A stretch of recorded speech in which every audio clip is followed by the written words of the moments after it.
And while life can be very, very complicated, I find myself looking at sports as an escape. But sometimes sports can be a place where stupid things happen, and the intersection of Venn diagrams of things that happen in the political space and things that happen in the sports world can't help but marry themselves together. It's just something that's going to happen in the sporting world. And two incidences happened over the weekend that I want to get into.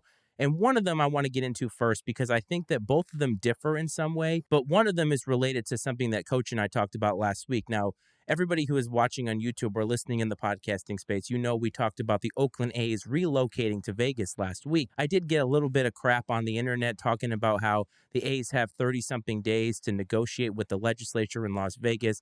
And while that may be the case and that may be factual, I just want to say these organizations are going to get what they want. If the Oakland Athletics want to move to Vegas, they're going to find a way to move to Las Vegas. Oakland is not going to be able to keep them there. It seems as if the organization would like to leave town after a very, very rich history of being there, and it's just going to happen. So while you may know more than I do by reading a newspaper or whatever it is that you do to get your news, it's going to happen. The reality is that the Oakland Athletics will move to Las Vegas, and whatever they're called from here on out is up to them. But it's going to happen. At some point in the next few seasons, we're going to see the Oakland A's in Las Vegas. And I always say that Las Vegas is going to be the hub or the epicenter of sports pretty soon, with everything swirling around sports gambling and everything having to do with that city.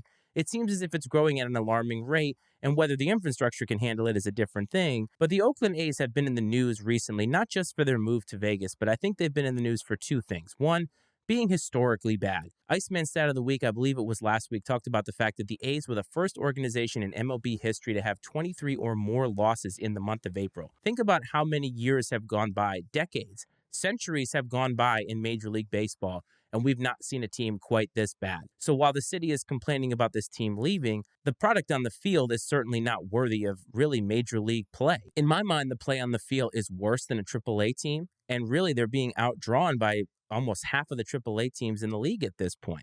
So it's very, very embarrassing in that regard. And I'm not saying that the players aren't trying. I never want to be the type of guy who dogs a team for not being very good. They're only as good as the players that they put out on the field, and those players can only do the best that they can. Ownership clearly wants to get by with not paying high salaries and not having a high payroll. And what you're going to get with that, unless you're the Tampa Bay Rays, is crap on the field. You're going to get a crappy product. It's just the way that it works. Teams like the Pittsburgh Pirates have been basically doing business in this way for many, many years. Ever since the 1990s, the early 1990s, when the Andy Van Slykes and the Barry Bonds, they have been nothing short of a laughingstock. And it seems as if the Oakland A's are that team. To compound that fact, their announcer, Glen Kuiper is his name, made a little bit of a misstep on a broadcast this weekend, and I want to get into that because I think it's very, very important. He and his broadcast colleague, Dallas Braden, who, if you might remember, threw a perfect game for the A's, I don't know, maybe like 10, 15 years ago. That was basically his claim to fame. He really didn't do a whole lot after that. But he's the color guy for the A's announced team with NBC Sports. And Glen Kuiper, who I believe has been calling A's games for the last 20 years, is talking about the things that they did in whatever city it was that they were visiting. I think they might have been in Kansas City. And he's talking about it. And he's talking about the fact that they went to a museum that is commemorating the Negro Leagues of baseball. But what happened to Glen Kuiper was, as he was describing his day, he used another N-word with a hard R that many, many people heard, and it was almost impossible not to hear. The broadcast went on, and later in the game, he made some kind of a statement talking about how something came out not right earlier, want to apologize, and so forth. Things have happened since then. He's obviously been taken out of the booth indefinitely. Dallas Braden has been questioned for his silence, basically. He hasn't really said anything and didn't say anything, didn't react. And I can't say that he should have reacted. It certainly would have definitely made me pause. But if you're on national TV and you are groomed to be a certain way, perhaps he is groomed to not react to those types of things, because really, these broadcast companies don't want to shine a light on something that negative. The reason I want to get into this is because I've seen two camps on this. I've seen a lot of people defending it because, hey, he slipped in his tongue. And then I've seen a lot of people talking about the fact that you just cannot do that in 2023. I myself fall on the side of you cannot do that in 2023. And honestly, the reason being is because we've just learned a lot more. And I understand that you don't want to condemn somebody for one particular mistake. We all make mistakes in life. We slip of the tongue and all those types of things. I totally get that. As a parent, I find myself swearing in the house, and my son is starting to pick up on them. So you want to be a little bit careful with the language that you use. I think many, many people in this country and all over the world would agree on the fact that that particular N-word is a no-go. It doesn't matter how you use it. It doesn't matter whether you slip with it. It is a no-go. And I think when you hear that word, it elicits a response. Me as a white male, it elicits a different response. It gets me angry that anybody would ever use it. For other people, it's more deeply emotional than that. And I could never speak to that as a white man. And I think that that's okay to admit that. But one of the things I want people to realize is that when Glen Kuiper slips and uses this word on national television, to me, it is indicative of the fact that he has used that word casually in his personal life. Many of the people that we see on television, whether they're celebrities, whether they're sports figures or announcers, they are human beings and they have lives outside of where we see them. When you see somebody on television, you're seeing what they want to present to you on television. They most likely have some type of an agenda and they want you, the consumer, to believe that they are the way that they are.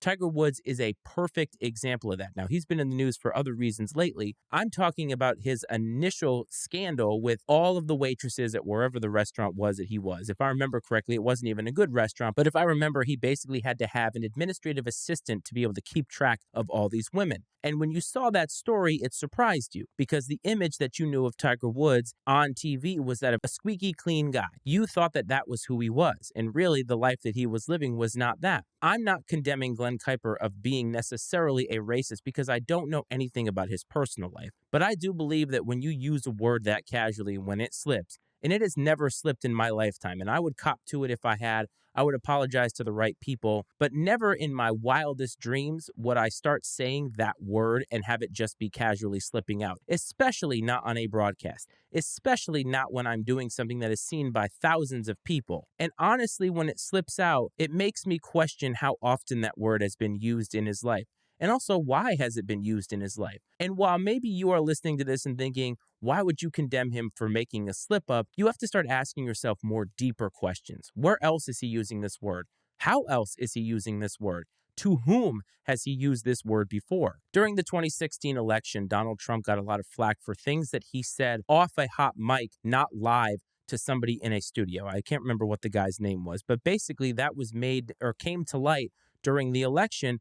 And a lot of people said that it was locker room talk. And while there is a part of that that is very, very true, there are things that we all say behind closed doors. And if you're looking at me and saying you don't do that, you're totally full of crap because everybody does it. I'm not saying everybody does racist things, but we all say things behind closed doors that we wouldn't necessarily say in certain crowds or have an opinion that we wouldn't necessarily give. For instance, I'm not somebody who's big on the Catholic Church.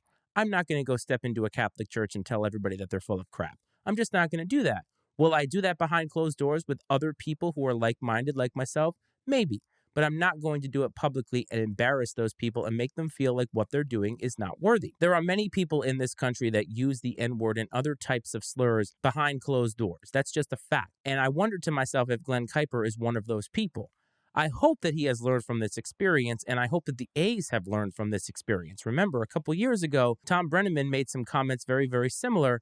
We haven't seen him on television since then. And if you're Glen Kuiper right now and you're a local regional broadcaster for a team that's basically on its way out the door, you've got to be a little bit scared about your future prospects. And honestly, I think that that's okay. I understand that he's losing his job. I think what needs to happen, though, is Glen Kuiper needs to really go back and look at what he has done in his life and find out why a word like this would slip, because it doesn't usually slip for most people unless you have been casually using it. So the A's have had obviously a very, very hard time this year with crappy play, the broadcasting stuff being now something that's in the news. They really cannot catch a break. And honestly, I think the clean slate of going to Vegas, whenever it is that that happens, I think it's going to be a good thing for them, and hopefully they'll be able to put a better product on the field and move on from some of these instances. And this year is just going to be a very, very tough year if you are an Oakland Athletics fan. But the other incident that happened, I think, is a little bit different because while I believe that Glen Kuiper slipped on a national broadcast, but the next incident that came up from a university that I have to admit I am completely biased against, West Virginia University. Bob Huggins is a world-renowned college basketball coach. He is one of the winningest college basketball coaches of all time.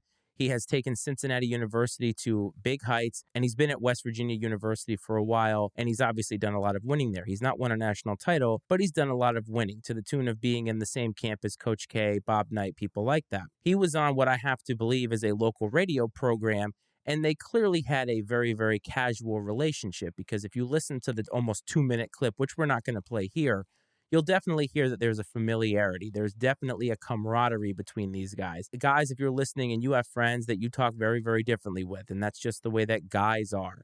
You have that kind of relationship where you can talk about different things, you can rib them, and you know they're going to give it to you back, and it's all good because you're brothers, right? And Bob Huggins seemed to have this kind of relationship with these two radio hosts, and they were asking him about his recruiting. And I'll cut to the chase here, but during the broadcast, he and these radio personalities had an exchange that not only talked about trans people that seemed to be very transphobic in a way, but Bob Huggins used a gay slur, an anti-gay slur, while talking very, very casually about some incident that happened a couple of years ago, what have you. I'm obviously not going to repeat that here. The reason why I think this differs a little bit is because Bob Huggins clearly feels a superiority and an invincibility to be able to use these kinds of terms on the radio.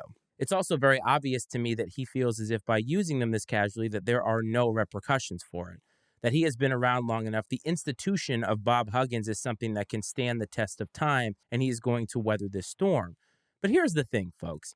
In 2023, we cannot be using words like this on television or on the radio. It just cannot happen. If you don't believe in being gay or you don't believe in trans rights or whatever, I'm not going to sit here and tell you that you're wrong. You have every single right to believe that or not believe whatever it is that you want. But at the same time, when you are a personality, when you're a celebrity, when you have a public persona, you cannot be using this language so freely. And you can't also think that you're not going to get away with it. Bob Huggins right now is at the tail end of his career. I would actually say that he's becoming almost a dinosaur in college basketball with everything that has changed in the landscape. We're talking NIL, we're talking transfer portal, all the recruiting. Things are far, far different than they were when Bob Huggins started coaching almost 40 years ago. And if you look at guys like Jim Boeheim, they are aging out. Jim Boeheim is gone. Tom Izzo would tell you that he is close to the end and he doesn't like a lot of the changes that are happening for different reasons. Bob Huggins definitely comes off to me as the curmudgeon old guy that kind of feels like he's superior to all this. And honestly, I think that Bob Huggins now has to face the music of the fact that his career might be over. Because I think if you're West Virginia University and you are listening to this, there's no way that you can keep this guy. Honestly, the casual nature of just how that conversation went down, the way that the radio personalities were sort of egging him on, and he knows that he's live, that's the thing. Bob Huggins is not a novice at this. He knows that he is live on television. He didn't slip of the tongue. He intentionally used the words that he used to have the effect that he wanted it to have. The A's broadcaster didn't do that. He slipped with a word that he has probably used somewhere else, but never in 100 years had the intention of using that word on a broadcast. Bob Huggins definitely intended to use that, and I think that's where the difference lies. Glen Kuiper may keep his job. I did say that it's a team that's moving out, so maybe they'll think about a fresh start no matter where they go. But Bob Huggins, on the other hand, I think is a dinosaur. And I think West Virginia University may look at this and think, the juice is not really worth the squeeze here. We need to get rid of Bob because we need to stand behind the fact that we do not tolerate this. Now, again, I'm biased against West Virginia University. I do not like the Mountaineers. I do not like the state of West Virginia, and I have my reasons for that, and they stem back from some Virginia Tech days. But I think no matter what state this is from, you have to make the right call here. And I just don't think that you can have a guy who feels so invincible. And Bob Huggins certainly does, and I'll be curious to see what happens here. Obviously, he put out a statement. Everybody will put out a statement, but it's in your actions, man.